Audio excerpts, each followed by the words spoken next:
Asap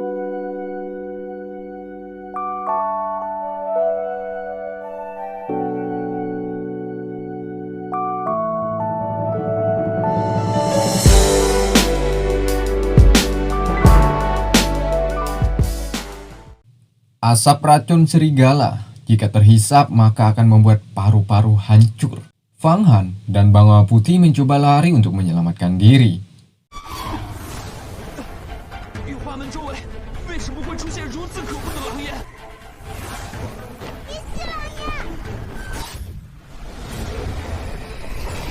Terlihat Bangau Putih sepertinya ia telah menghirup asap tersebut.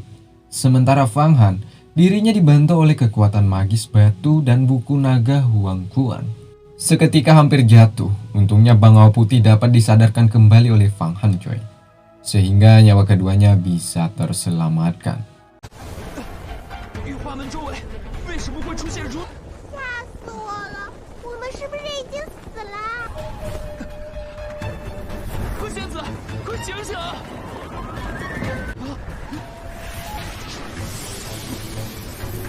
Di sini, Bangau Putih masih tak percaya bisa selamat atas serangan asap serigala tadi coy.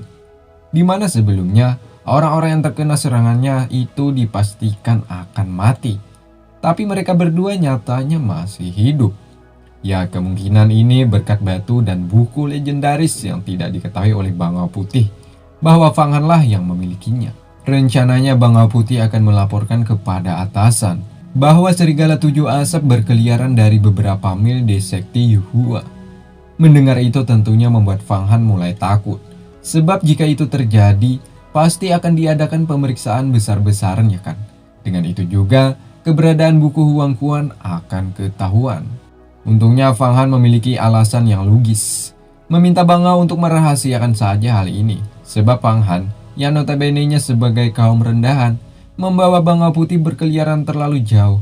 Takutnya nanti malah mereka berdua yang akan dihukum ya kan. Nah mendengar itu Bangau Putih pun menyetujui permintaan Fang Han. Sementara serigala ini tak percaya setelah Bangau mampu melepaskan diri dari serangannya. Nah saat itulah datang Jen Setai. Serigala ini merasa terancam. Akhirnya mereka pun saling pamer kekuatan. Sehingga terjadilah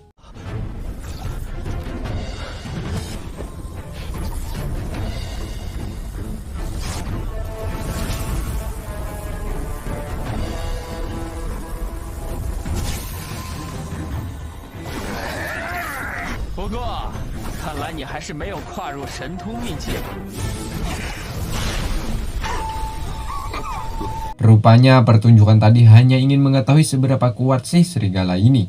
Ya lumayan lah, ditambah lagi dengan senjata yang begitu WoW, yakni labu serigala tujuh asap.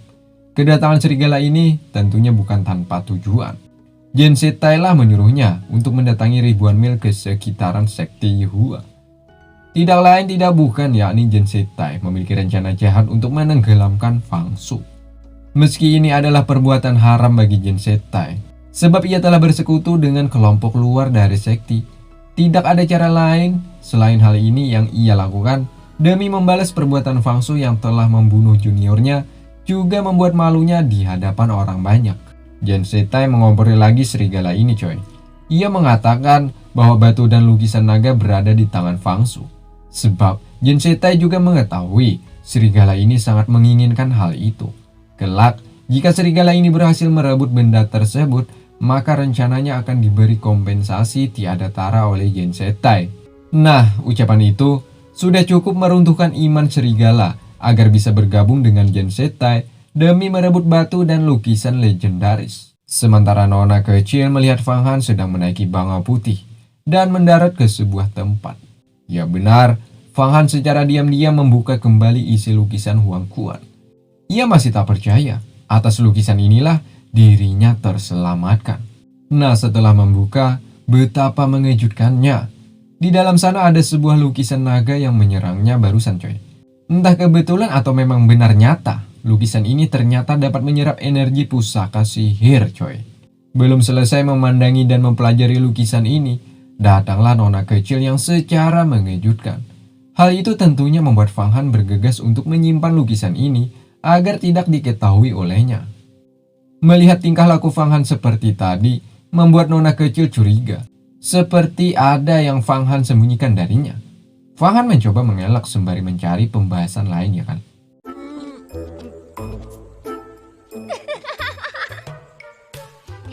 这么紧张，莫非你这衣服底下藏了什么不可告人的秘密？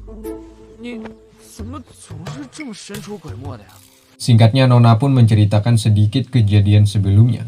Tadi, ia mencoba pergi ke puncak petir ungu untuk mencari keberuntungan, yakni dengan ikut penilaian sebagai murid luar. Kita tahu murid luar sekte ini jumlahnya ada ribuan, coy. Nah, jika Nona ini berhasil melanjutkan ke tahap berikutnya, tentunya ia tak bisa lagi sesuka hati berkeliaran di tengah hutan. Dan terutama, tidak bisa lagi bermain dengan Fang Han ini. Sebelum diumumkan kelolosan tadi, Nona meminta Fang Han agar meladeninya untuk berlatih bela diri. Fang Han, yang bertipe cowok polos, tentunya ia menolak dan menganggap sudah kalah dengan Nona kecil. Tapi Nona tak tahu urusan. Ia langsung menyerang Fang Han sehingga terjadilah.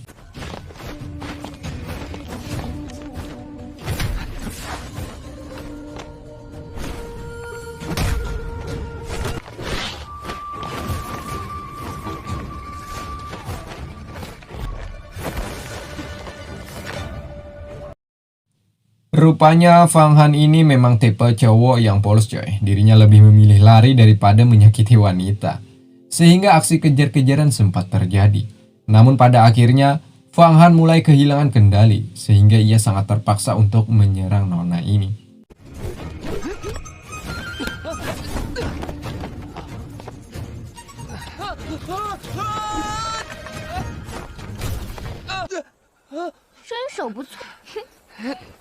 Pada akhirnya Fang Han mengaku kalah.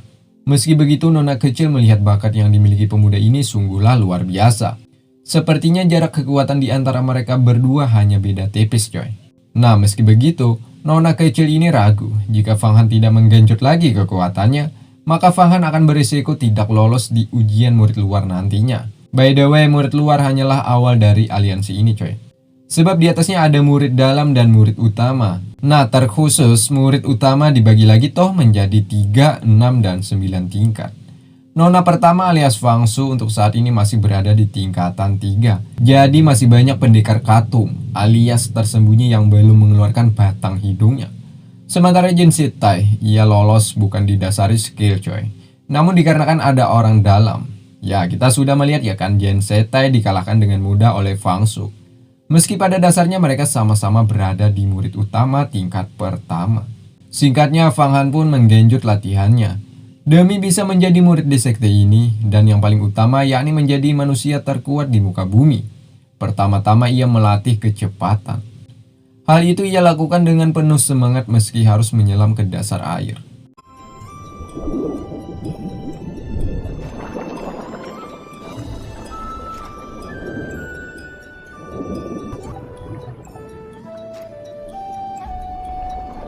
Kedua, ia melatih kekuatan dengan mengangkat beratnya batu prasangka.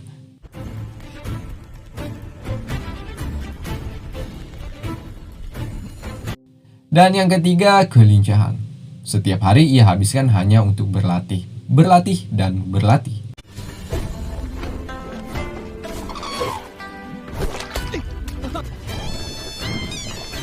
Diiringi dengan bantuan batu dan lukisan naga, membuat performa Fang Han meningkat drastis.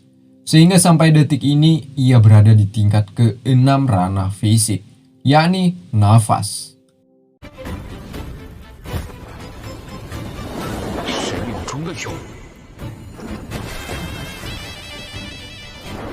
Nah, kebetulan sekali Fang Su mendatangi karena sudah beberapa hari tak bertemu, ya kan. Mengejutkan, Fang Su mencium aroma kenaikan tingkat di diri Fang Han. Di sini Fang Ho mengucapkan selamat atas prestasi yang luar biasa ini.